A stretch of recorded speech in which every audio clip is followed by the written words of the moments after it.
Okay, we will kick off, and welcome to those that have just joined. I won't be able to say hello to everybody as they arrive, but welcome to Daniel from Birmingham City Council and Erin Fuller.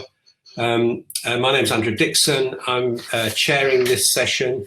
I'm the Director of Culture Creativity Place, consultancy company, and advise cities on cultural placemaking and regeneration. I'm probably best known for that thing in the background of me there, the Angel of the North and the regeneration of Newcastle Gateshead, the Sage Gateshead, and other things. But I was also the founding director at Creative Scotland and led on the successful bids for Hull 2017 and Coventry 2021. Delighted to welcome our panel here today. I'll introduce them all individually. And the format is going to be, each of the panel is going to speak for 5 minutes. I'll ask them a couple of questions. Next panel member, a couple of questions, and then we'll open it up to the floor and yourselves to ask questions. And we may invite you into the screen if you've got a really interesting question. You post your questions at the side. And if you can put a Q in front of your question, that would just help us differentiate. You can do comments, you can comment on the whole thing, but a Q would help us with the questions. Right, I'm going to start with a little story. The day that we won City of Culture for Hull, I got a phone call from the BBC. Actually, I got dozens of phone calls from the BBC all over the country. But the BBC in Coventry rang and said, should Coventry bid the next time round? And I said, yeah, absolutely. Little did I know that I would be working in Coventry for 4 years and doing the bid, tourism strategy, cultural strategy, capital plans, fundraising, other things. But probably the most important thing I did in all the time I was there was helping recruit the team, Martin Sutherland and Chenine Bhathena. And I'm delighted we've got Chenine here, the creative director of Coventry 21, to kick off this session. So over to you, Chenine.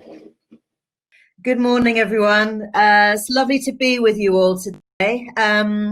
I thought, and Andrew's going to grill me a little bit later, so I thought I would just start by telling you a little bit, I suppose, about where I've come from to this role in Coventry as the creative director for the Coventry City of Culture Trust.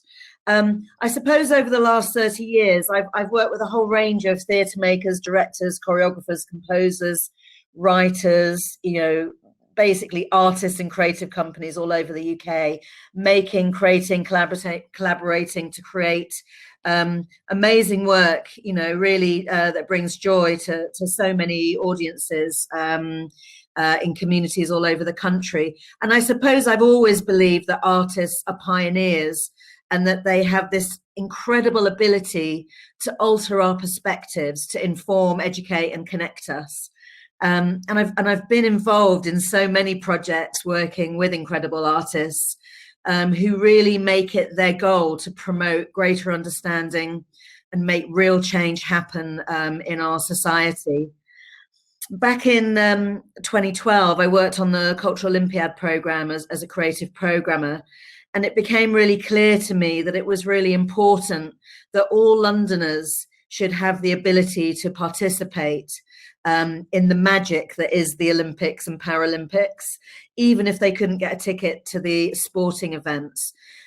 So I made it my goal to really build a programme in London, which ended up being the biggest, most accessible festival that's ever taken place in the city, that really reached out into every one of the 32 London boroughs and the City of London, took place on parks, on high streets, that was accessible to as many different people and communities as possible. We called it Culture on Your Doorstep, but it was really a chance to get art and culture out and about, and really, I suppose, understands its really valuable role in kind of bringing people together and connecting people. And then following London 2012, I worked really closely with local authorities in London to develop the idea and programme for the London Borough of Culture competition for the Mayor of London. And really, I suppose this programme, it was really about understanding the vital role that arts and culture plays in strengthening communities, connecting people, and promoting understanding, and I suppose particularly at difficult times in the history of our world. And I suppose when we were developing London Borough of Culture, Brexit was one of the big topics. And we saw the fallout in our communities where there were massive divides between people. Also the impact of cuts to local authorities, national government cuts, which had really created this atmosphere of austerity, which obviously is still with us today. And so local authorities had been really stripped back to basics, and obviously they still are. And so really putting culture back on the agenda and understanding the vital role it can have in bringing people together and helping communities to get through some of these big issues, and to find new ways of coming together and understanding each other was really vital. And then on the back of that, I came to Coventry, and I suppose when I looked at Coventry, I saw this incredibly famous city that had been constantly on the move, but that needed its moment now. And I really wanted to take on this role to explore, what the role of culture could be in a city like Coventry, a modern, diverse city in the 21st century. So I'm really hoping that as we've picked up the mantra of being the third UK city of culture, that what we're trying to achieve is a kind of radical reinvention of what cities of culture can be. Really, I suppose, thinking about, how we put on a fantastic show that's joyful and celebratory, but has this really strong social conscience that really is by, for, and with the people. And I think it's more important than ever that as we're coming through a global pandemic, we need to be connecting with our communities, and we need them to be right at the heart of this cultural movement that we're creating in Coventry. So that's really where I'm coming from in terms of the City of Culture and what we're trying to achieve here. We had a fantastic review recently in the National Geographic that talked about us talked about community strengthening at its core. And that's really what we're trying to achieve. We're trying to achieve something that really allows citizens in our city to create something that will be incredibly important, that creates a new history for the city, that puts the city back on the map nationally, tells people who we are, and kind of all the incredible achievements the city not only has had historically, but continues to achieve and deliver now and will continue into the future. I'll stop there, Andrew, because I know you're going to ask me a few more questions. So there's Glasgow, where we are, in theory. There's Liverpool, there's Derry, there's Hull. How is Coventry 21 going to be different from those other years of culture? I suppose from our perspective, we're in a cycle, aren't we? And the world continues to evolve and change.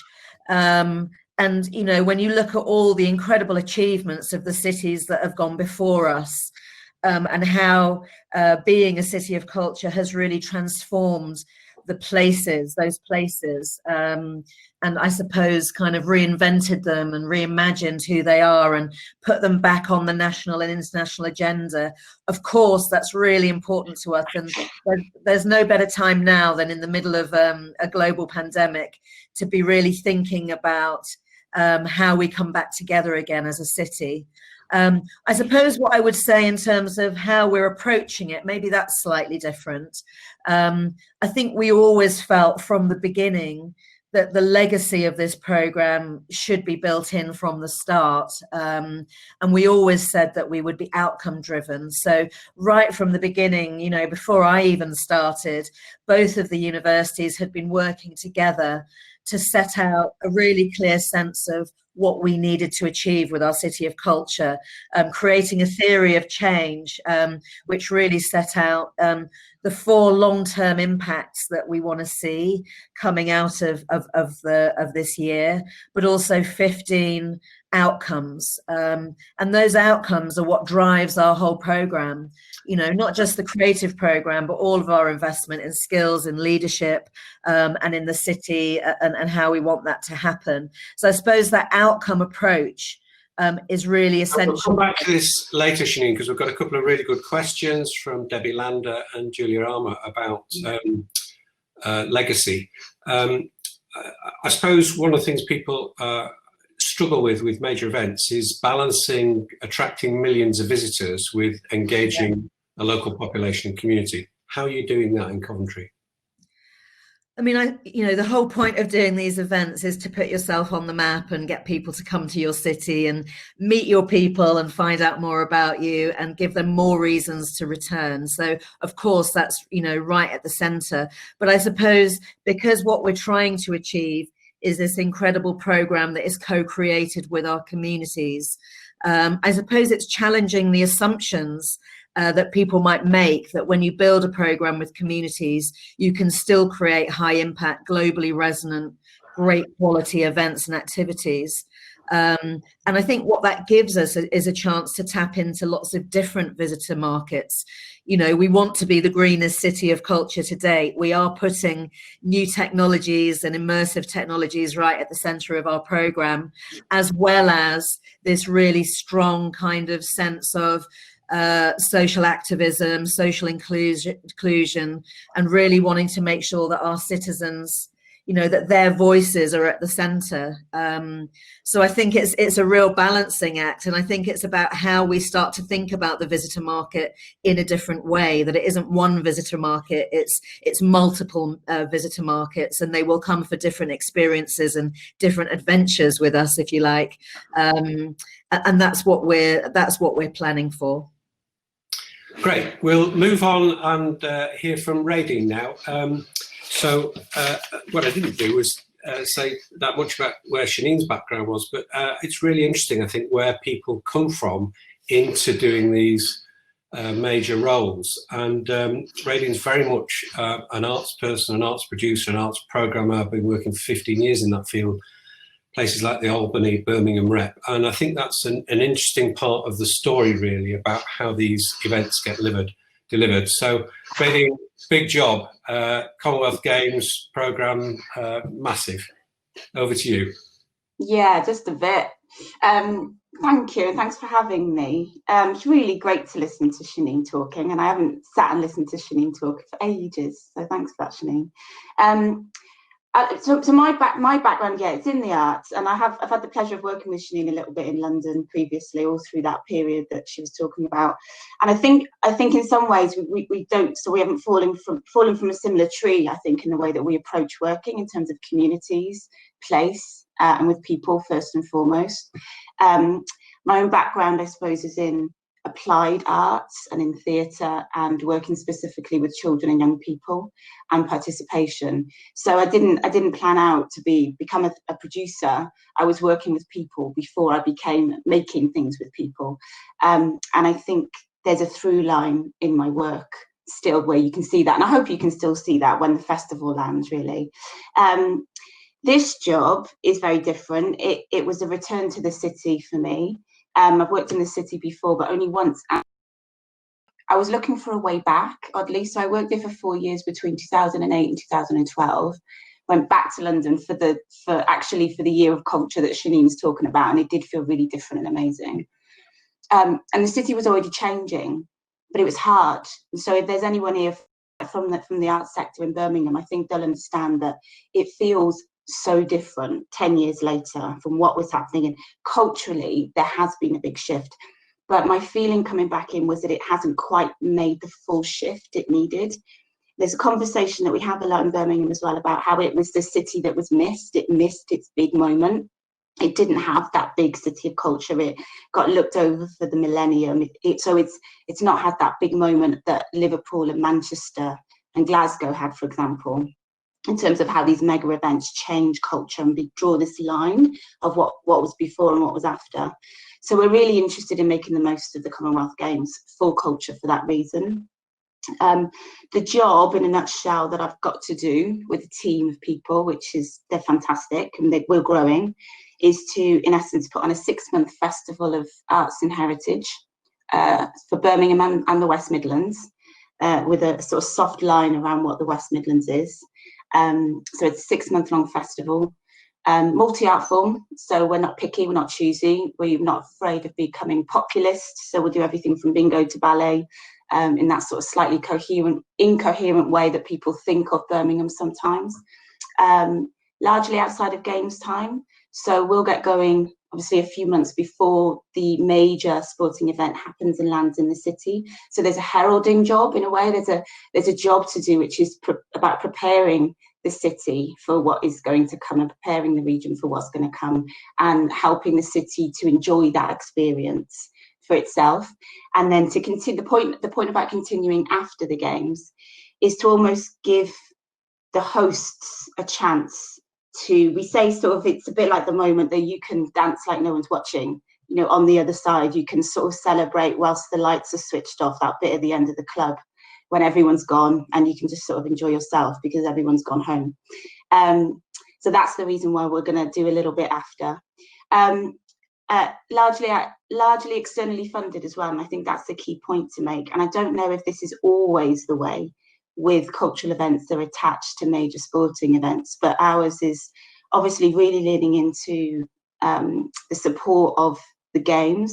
There's a lot of in-kind support, and we are based within the OC, so we're not a separate part of the OC, but we do have to fundraise to make our festival happen.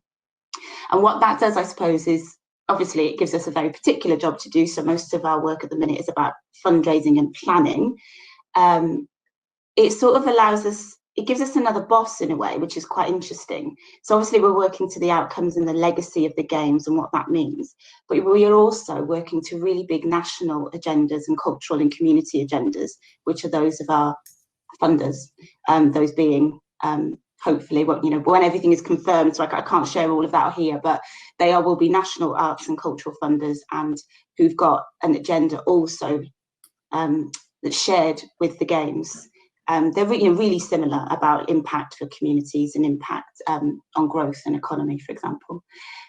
We enjoy that little bit of difference. We enjoy what that allows us to do with arts and culture in a way that maybe if we'd been entirely attached to the sporting event, we might feel like we couldn't stand and look at it for what it was from this side of the room. So we're interested in lots of the same things that Chenine has talked about, and I don't think that's strange. Like when you think about the Midlands and how similar the Midlands is and how it's been treated over the years and how it's grown culturally and how migration has worked here, for example, its history, our legacy. We're not too dissimilar. We're interested in public realm. We're interested in taking work to people rather than having people move to us all the time. We'd like the festival to be free at the point of access for most part. We're going to devolve a lot of the delivery out to the arts and cultural sector that's already here.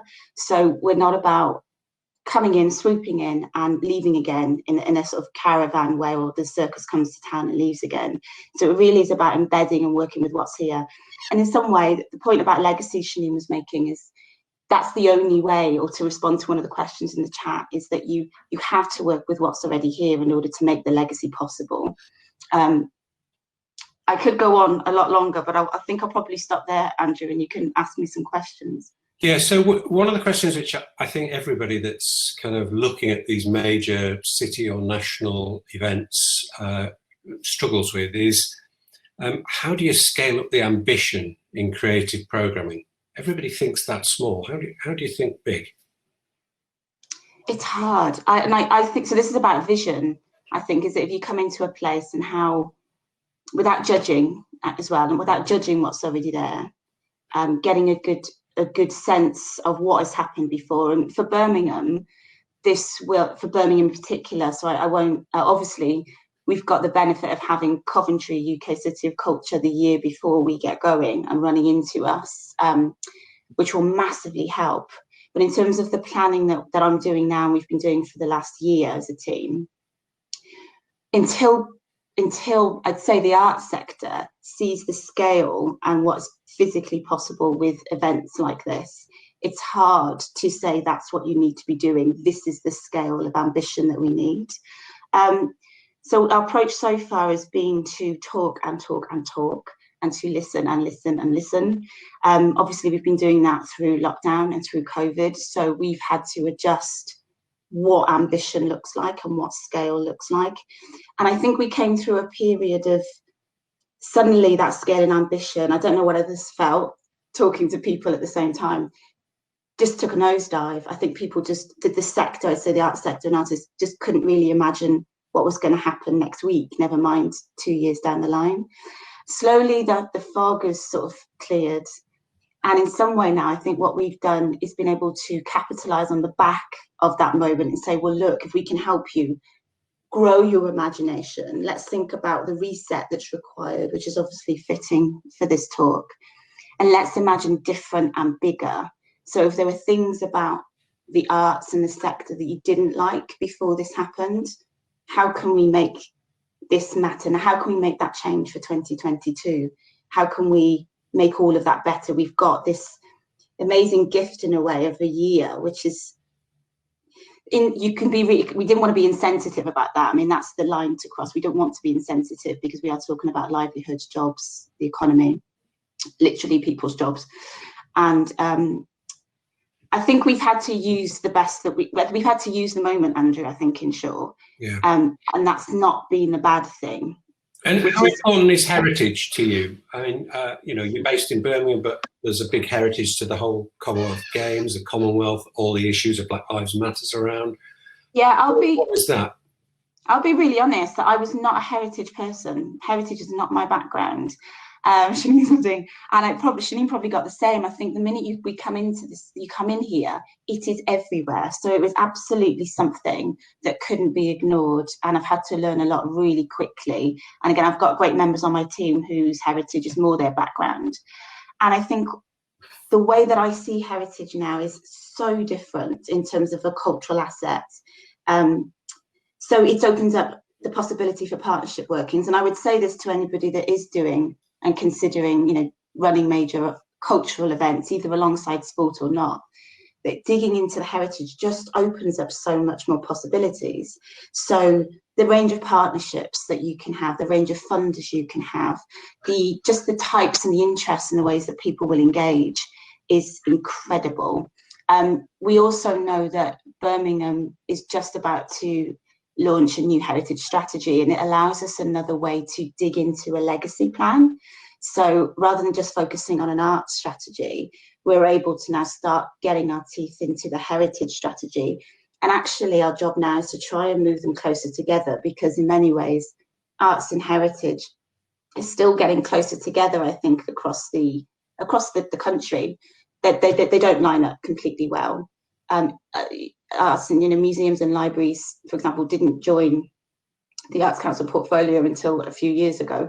So there's still a lot of what people think is a catch up, but there's so much that's already there. And I don't want to do a disservice by saying it wasn't already there. It's just, I think, been ignored quite a long time. So there's a lot that heritage can do. We could have just done this entirely as a heritage festival. Great. Now, Raidene may have to leave us slightly earlier in the session, but we'll come back and hopefully have some questions to you. My great pleasure to introduce Sam. I mean, he's been responsible for some really exceptional events. Creative director of the first London Borough of Culture, Waltham Forest, executive producer of Hull, and if there's one person everybody in Hull says they loved, it's Sam Hunt. And now he's involved in Festival UK 2022, but he also did the Homecoming in Scotland for Event Scotland, so a massive CV. So over to Sam and tell us a bit about Festival UK 2022, which is very different. Yeah, very different indeed, and it's at a very exciting time in the life cycle of this project. For those who don't know, this is a project based around £120 million of new investment from central government, but working across all 4 nations and in partnership with all 4 governments of the UK. A project that has 2 aims, which is bring people together and celebrate our offer to the world. So define that how you will, and this is what we're in the process of doing at the moment. COVID came along when we were defining that, and we decided to try and get as much money back into sectors as soon as humanly possible. So we're halfway through a process of R&D, which was drawn through an open call to sort of cross-sector engineering, arts and mathematics to form creative teams and join a research and development phase. We've just finished the first part of that phase now, and I'm just literally finishing off a blog about that, and it's all been happening behind closed doors. So I'll just read you a very quick element of that. So Festival UK 2022 challenged 500 creative people, freelance and representing organisations from all corners of the UK and from across the worlds of science, tech, engineering, arts and maths, including the many, many places that exist in between those sectors, to imagine and design the future. This was a joyful meeting of the most amazing minds and undertook a massive experiment in creativity. This experiment has only just begun. So over 4 weeks, this creative studio, an online format a bit like this, was established to help these people develop new ideas, with a packed program full of workshops, talks, provocations, inspirations, all intended to push these creative individuals into making the best, most ambitious work possible. So in this creative studio, we heard from those who inspire millions through their creativity as a day job. People like Nile Rodgers, people like Marion Keyes, Stephen Daldry, Bernardine Evaristo. David Olusoga came along and helped teams think about the historical context of this project, where Nadia from Pussy Riot got us to look at realising optimistic, more equitable futures. We have worked with 14 creative advisors drawn from across STEAM, and they were all commissioned to respond with their own personal take on the challenge. And the challenge of Festival is reaching 66 million people with optimistic acts of mass public engagement. So our creative advisors created everything from meditations on the history of socially engaged practice, to animations, to a documentary on the built environment, to former Lord Mayor of Sheffield, Majid, creating an inspiring call to ditch cynicism and embrace hope.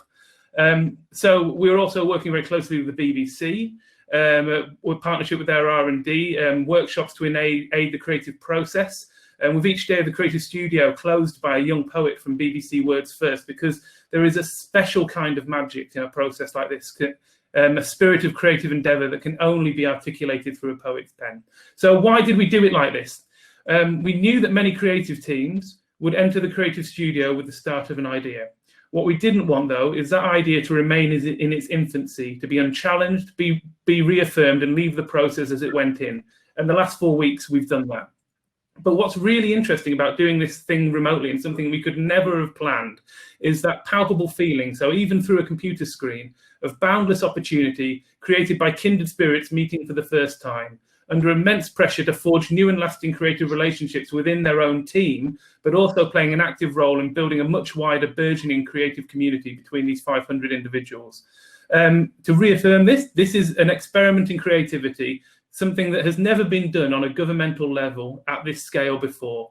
And over the past month, we've been flung into this tempest of uninhibited imagination. But what do you expect when 500 of the most open, untethered minds come together to do one thing? And this is interesting about your point about scale. All we're doing is challenging these teams to think big and then think bigger.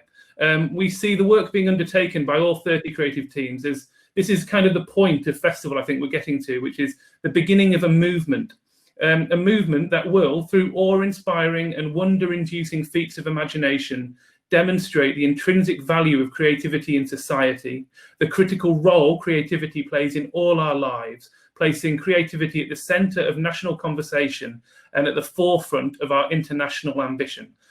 All of us, every single person involved in this project, from the 500 or so members of the creative teams, to our festival team, to our creative advisors, to our board, have all been willing participants in this first tentative steps into a massive experiment in creativity.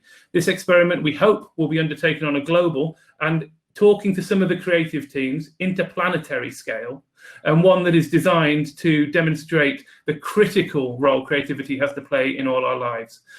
Festival 22 is both catalyst and opportunity to imagine and realise ideas that will change the world for the better. And the successful teams who will get through to the final 10 will use it to do just that. We see this more than making history. This is literally designing the future. So just to sort of wrap up, just a few things more relevant in here. The creative studios have started the process. All creative teams are now headlong into developing their concepts. Those 30 teams will be narrowed down to 10 and selected for full commission at the beginning of February. You'll notice the asterisks in Festival UK 2022 title. That's because it's a working title. It's because we genuinely don't know what it is yet, because the cross-sector creatives of the UK have not defined it. But the journey is well on the way.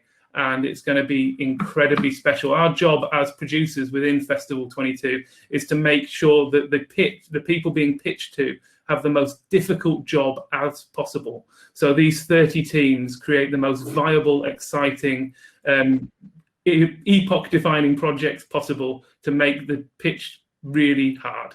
And we're on that journey. Right, well, it's really exciting time. It's not been without its controversy. After boroughs of culture, cities of culture, that there's going to be work for me in planets of culture. And that brings me to, I suppose, one of the questions, Sam. How does this compare with kind of city-based, place-based work when you're trying to cover the whole of the UK and its thousand plus islands with, in the end, 10 major projects? Yeah, well, I think the provocation that Martin Green came up with, which is challenging teams to invent new concepts that will reach 66 million people, transcends the idea of place. So if you're looking at that scale, this is not something that can be confined to boundaries, to borders, to a landmass. It has to exist online. It has to exist physically. It'll probably exist both. It'll probably be with global ambition as well. And so I do think this is more about the defining of an idea that can then go viral, an idea that can then be replicated, taken on and be inspired by millions. This is not so much a sort of passive engagement of an audience seeing a show or an event or something. There's something a little bit more canny that needs to be done within this. And what's interesting about working with scientists and technologists and mathematicians and engineers, as well as artists and well as the cultural sector, is how people are coming from this from a multitude of different directions. So ostensibly this was set up as a competition between 30 teams, but what has actually happened in reality is you have 30 incredibly different teams all approaching the same challenge, but from 30 very different directions. So nobody has a sort of counterpart or a competition within that. So they recognize that in terms of value of talking to the other teams and having a look at the sharing of expertise within this wider creative community.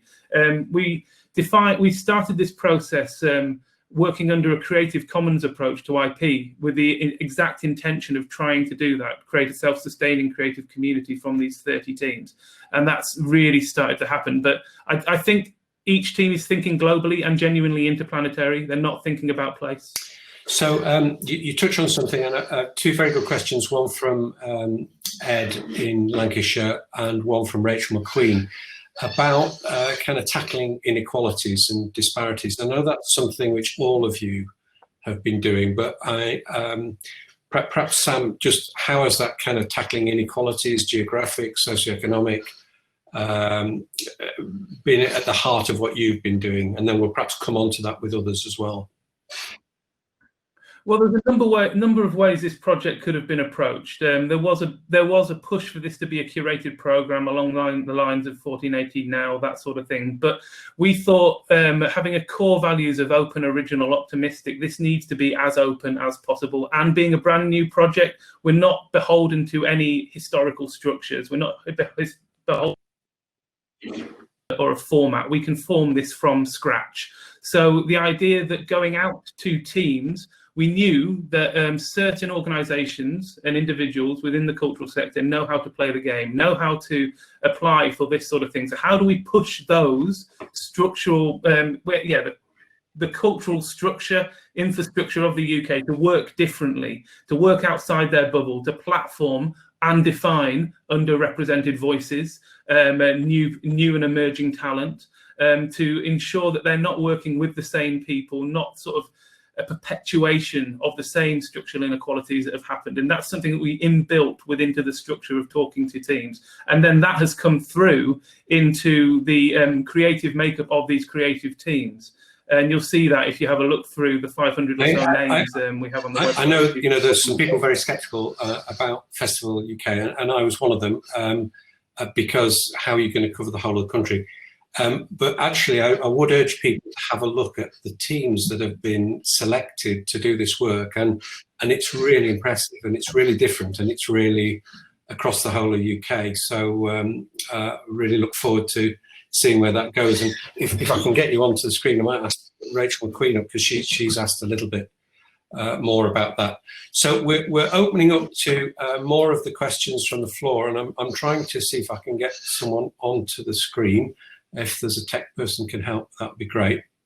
But the first one I really do want to come back to is Debbie Lander's question about legacy and what does legacy look like now, and what does it look like for the future, and how do you build that into the people you recruit, into the communities you're serving, and into the kind of ongoing reputation where big events come and go, and what happens after them.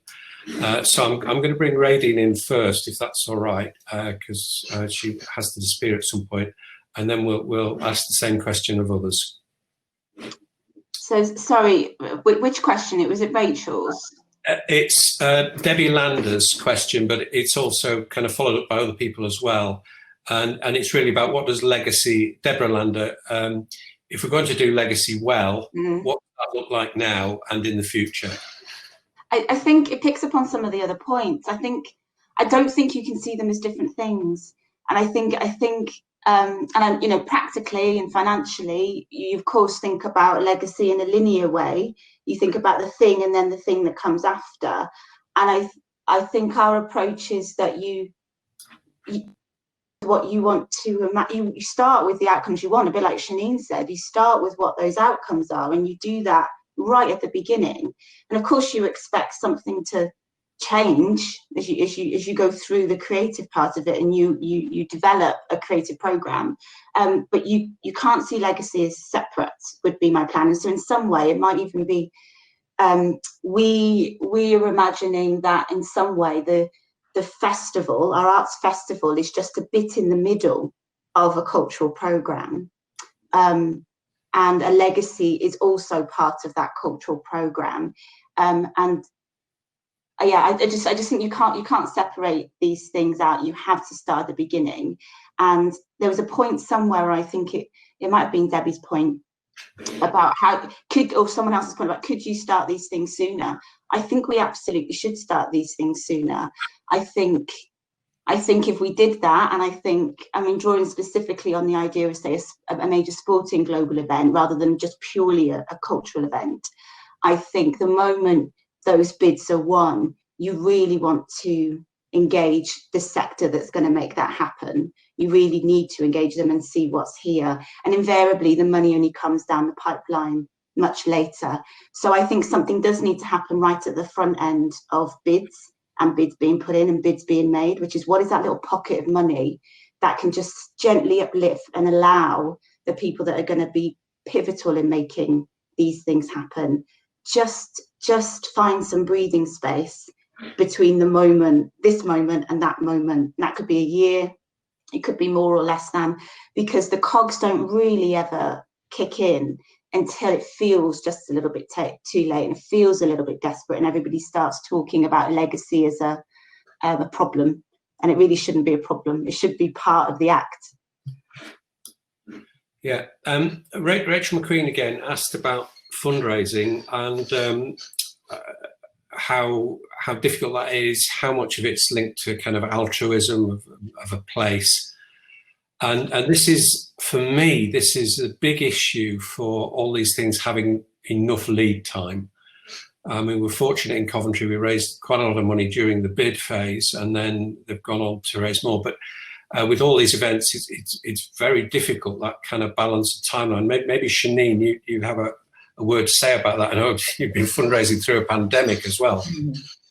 I mean, what I suppose the approach we've taken to the programme, which is really built on community and investing in people and in, skills and talent and supporting people to own the programme, has really helped, I suppose, our fundraising effort. Probably, Andrew, that in the bidding phase, there was going to be quite a lot of reliance on private kind of sponsorship, that kind of thing. But actually, we've done very well on trusts and foundations because of our approach and because of the focus that our programme is taking. There's a very strong social agenda, which is the right agenda for now. It's just worked out well for us. That wasn't why we did it, but that's really made a difference. I think also, you know, we have got our 2021 business club, which is 160 businesses from the city who are all contributing to the programme and who are our brilliant champions and ambassadors, but also great investors in our programme. And, you know, as you know, Andrew, they were there really right from the beginning. You know, we started the campaign for City of Culture in 2015. So, you know, it was quite a while ago now. So I think, yeah, from a fundraising perspective, I think that's really important. We've also got a brilliant relationship with the Chamber of Commerce, with the LEP, and with growth organisations around the region. We're working with the deputy lieutenants, who are also brilliant, kind of altruistic investors in the city and the region. We've got some brilliant entrepreneurs and business people who have been born and brought up in the city, you know, working class heroes, I would say. People that have done good, who want to give back. So I think there is a lot of that. And luckily, because we started back in 2015 and we had brilliant leadership from our chairman, David Burbidge, who is one of those brilliant entrepreneurs and business leaders, we've been able to build a really strong following from the business community. But I would say that the approach we're taking on the programme is helping us, because people want to see investment in community. They want to tackle inequality. They want to see equity, and everything that we're doing, embedding producers in communities, tackling big issues like homelessness, mental health, the plight of new communities arriving in the city, exploitation of young people, and, you know, how we actually face up to that, not ignore it and put on a nice rosy happy kind of festival, but actually, you know, build that into the core of our program so that those people have a voice in our program. And that's really bringing a lot of the altruism out of people in the city, because they want to support that. They want to support care homes. They want to support the New Arts Against Violence network. You know, there's things that we're doing in partnership with organisations, charities, community groups in the city, which are deeply embedded and building on what was already happening here. But I suppose looking at how being City of Culture can really enhance or develop some of that work. And so the fundraising effort has been, I suppose, enhanced by that. But it has been incredibly difficult this year. You know, a lot of the discussions we were having in February, March were put on hold till October, and, you know, we're now picking up. But yeah, that would be my response, Andrew, probably.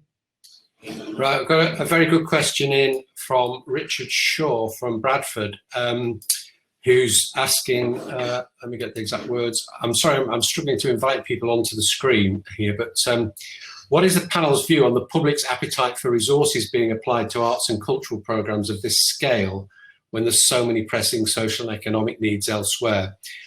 I mean, I've got many stories to tell of this over my kind of 40 years career of arguing the case for the arts over the closure of cemeteries and all sorts of things.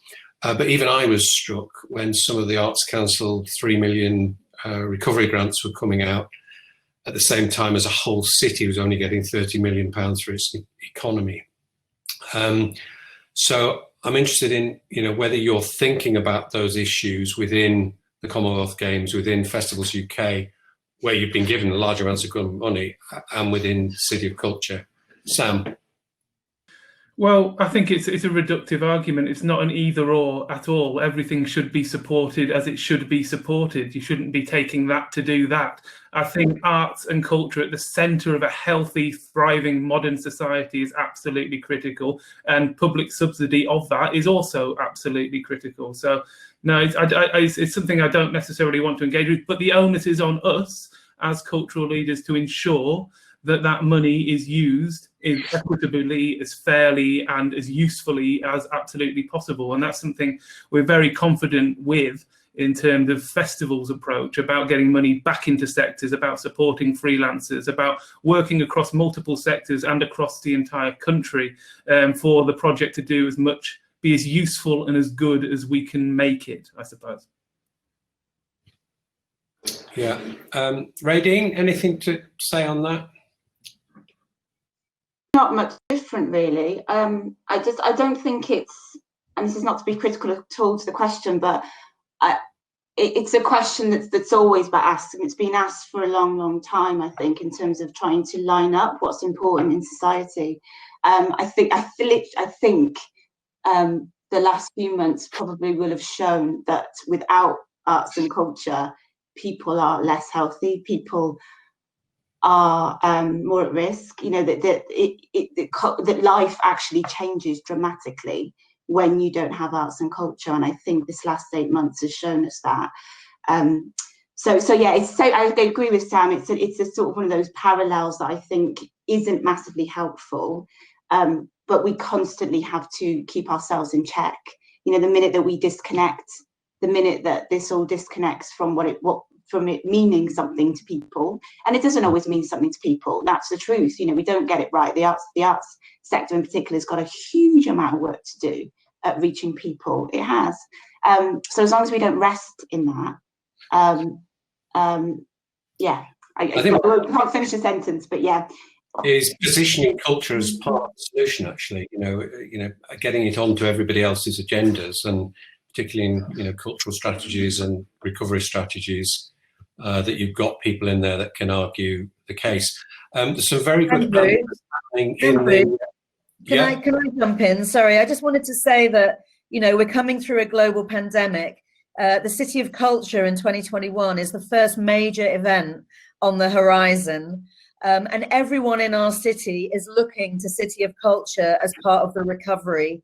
You know, our business improvement district and all those businesses, all those retailers, all those restaurants, pubs, bars, they're looking to our programme to kickstart, you know, the next phase of recovery from this pandemic. So I think if you look at where we're at now, you can see the importance of this, the need to attract people back into our cities, whether they're visitors or residents, to build confidence that you can get out and about, to bring money into the economy, and also for people to get back together and gather and kind of connect with each other again. And that's what these big events do.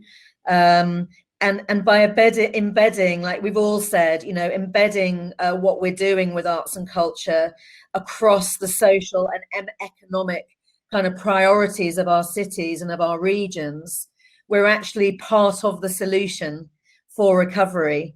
It's not an either or. I totally agree with Sam and Raidene, and we're part of the solution. You know, we're an essential part. You know, we're not a nice to have. And that's what we've always said. And when we set up London Borough of Culture, and Sam will know this, it was about understanding the role culture plays when you're right down back to basics at a local authority level. All the services have been cut, and you need arts and culture in order to kind of make sure that, you know, we're feeding people's souls and giving them reasons and hope to continue. I think one of the other challenges, and this is just a comment from me, is the cultural sector looking at the large amounts of money that go into these events. And you know, I'm the biggest supporter of it. I put £8 million into the Commonwealth Games. I've reserved money for Cities of Culture when I was at the Arts Council and Creative Scotland. These are transformational events that, when they're done well, like Hull, like Glasgow, Commonwealth Games, they actually change the way that government thinks about culture. And I've no doubt that, you know, the resources that are there for Festival UK are because of the success of the previous work that cities and others of culture have done.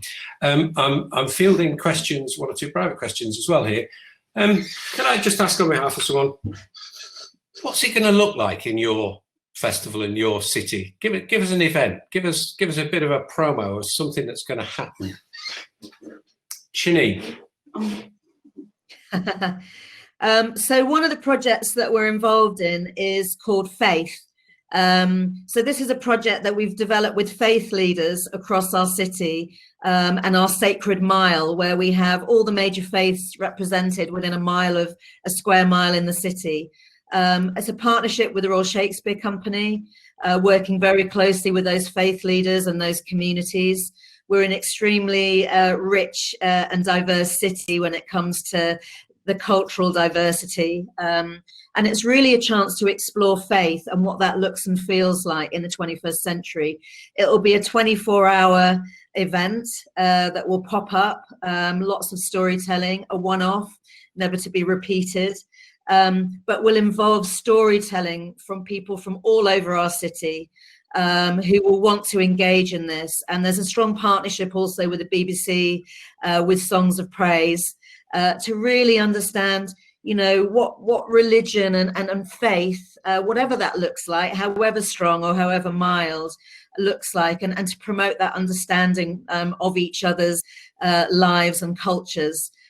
So that's one of our big moments, which we announced in October, that we're really looking forward to. And I think it really goes to address some of the inequality and inequity that some of the communities in our city face, and trying to, you know, level the playground when it comes to narratives, storytelling, and giving different people a voice to communicate who they are and what they believe in.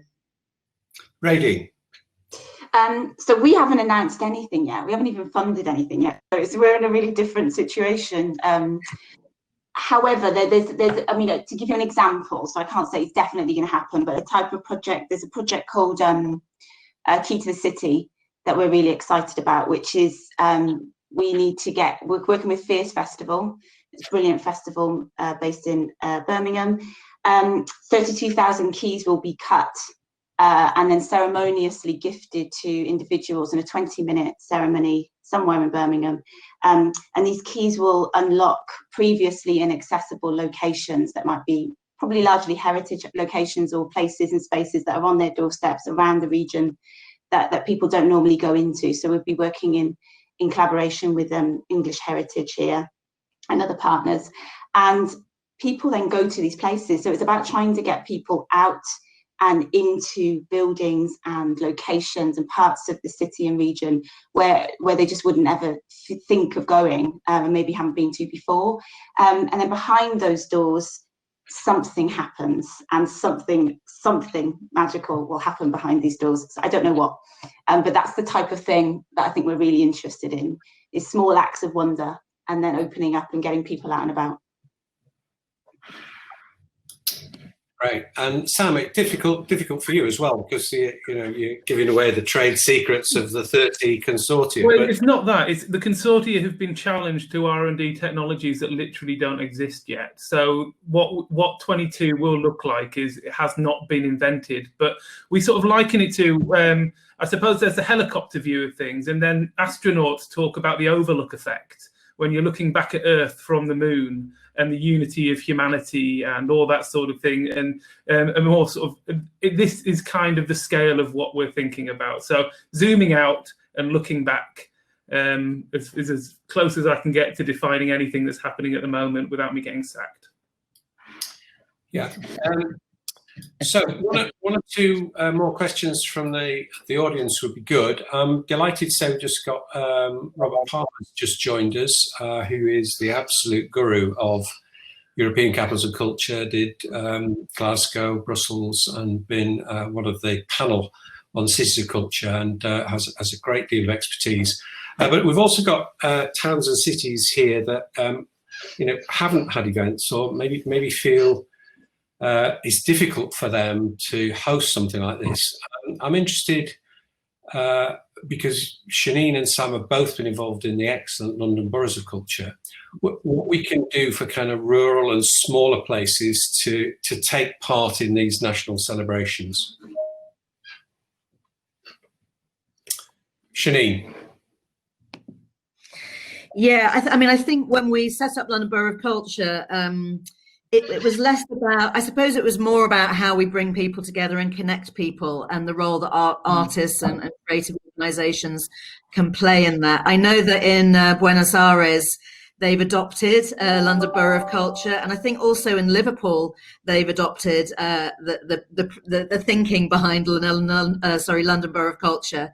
So there is a way in which you can apply the program we did there to some kind of more local, smaller places, whether it's towns or counties. I think in Liverpool they've got, and I could be wrong, I don't know if there's anyone from Liverpool here, but there's about 7 or 8 boroughs in kind of Greater Merseyside, that kind of area. And I think they started it last year. So there's some really good kind of precedents being set about how we do this. I do think it's really valuable. You know, the London Borough of Culture competition, Sam can probably talk more about it, but I think, you know, we're talking about a kind of £4 to £5 million programme rather than a £30 to £40 million programme. But the investment it makes in people and the way it brings people together and enables people to understand each other is so valuable. And also to put culture onto that local authority's agenda. That was our whole purpose when we set London Borough of Culture up. And Walthamstow actually were a fantastic borough who really put it at the heart of all their housing, their regeneration, their planning, their transport. Everything they were doing had culture at the heart, which is extraordinary, really. You don't see many local authorities doing that. Yeah, rather than bring Sam on this, I'm conscious there's some people from the kind of sports background in the room, and very interested in the kind of relationship of sport to cultural events. I worked with Brendan Foster and the Great North Run and set up what became a big cultural programme linked to the Great North Run. And it's not particularly in the bidding process for these cities of culture, but everybody uses it. And I wonder if there's a kind of reflection on that from Sam. One of the messages was, you know, the power of sport and cricket, project called Wickets Luton, and using some of the same techniques really around sport. Sam? Yeah, well, we talk about culture in the widest possible sense, and sport is an intrinsic part of that and how people culturally identify. But at the same time, we're still having arguments here about the use of funding for arts and all that sort of thing, when sport has just won the argument and no one asks a question. It just seems like an intrinsic worth of sport within society, and that's great. But I think arts and culture need to be on a parity, or is at least just as self-confident as that. Which I find quite interesting. It's nice to see the cultural programme, particularly things like the Commonwealth Games, becoming more intrinsic and absolutely critical to the delivery of the wider thing. But at the same time, Chenine's talking about a programme, you know, in the sort of tens of millions. You have Glasgow Commonwealth Games, $500 million, no one blinks an eye. 120, the entire world's in apoplexy. We've got to sort of balance these things out. Yeah, I'm just posting, hopefully, the website for your consortia onto the list so that people can have a look at it, because it really is a great read and very interesting. And I've also posted earlier Coventry City of Culture website, and I hope people will sign up for newsletter and what's on. We're running out of time, but I wanted to finish really by thanking our panel members. I haven't worked with Raidene, but I have worked with Chenine and Sam, and these people are very special. But one of the messages Raidene talked to me about yesterday was, you know, how do you get into this game? And she's come from a kind of cultural background, is making a big step. And I wanted to kind of finish by some encouragement from you, really, for people out there who are working in Medway, in Luton, in Lancashire, in Bradford, in Southampton on future bids. They can do it themselves, can't they? They have to. They have to. It's that sort of thing of don't wait for permission, the whole punk spirit of just getting on and doing things. They do. They don't need tens of £1 million to do anything. That's nice, but you can get on and do things. That's how you create a healthy cultural environment. That's exactly what the Borough of Culture, I suppose, in a way, was designed to be the catalyst for, which is just self-starting, get on and talk to your own communities, talk to your own people. Don't worry about what's going on out there. Don't worry about the visitor economy. Don't worry about anything like that. Just do it yourself. And that's absolutely critical. Great. Well, thanks, everyone. We are running out of time. One or two very positive comments about enjoying the workshop and wish we'd had longer. If we'd had longer, I'd have had a competition about what the album is behind Chenine and how on earth Sam Hunt manages to grow a beard that the same colour as his jumper. You've been absolutely great. It's been great fun. And thanks, everybody, for being involved. If people do want to get in touch with speakers, I'm sure our emails or our details are available somewhere on the web. But for me, it's andrew@andrewdixon.org. Look forward to seeing some of you around, and thanks. Do enjoy the rest of the Host City Conference.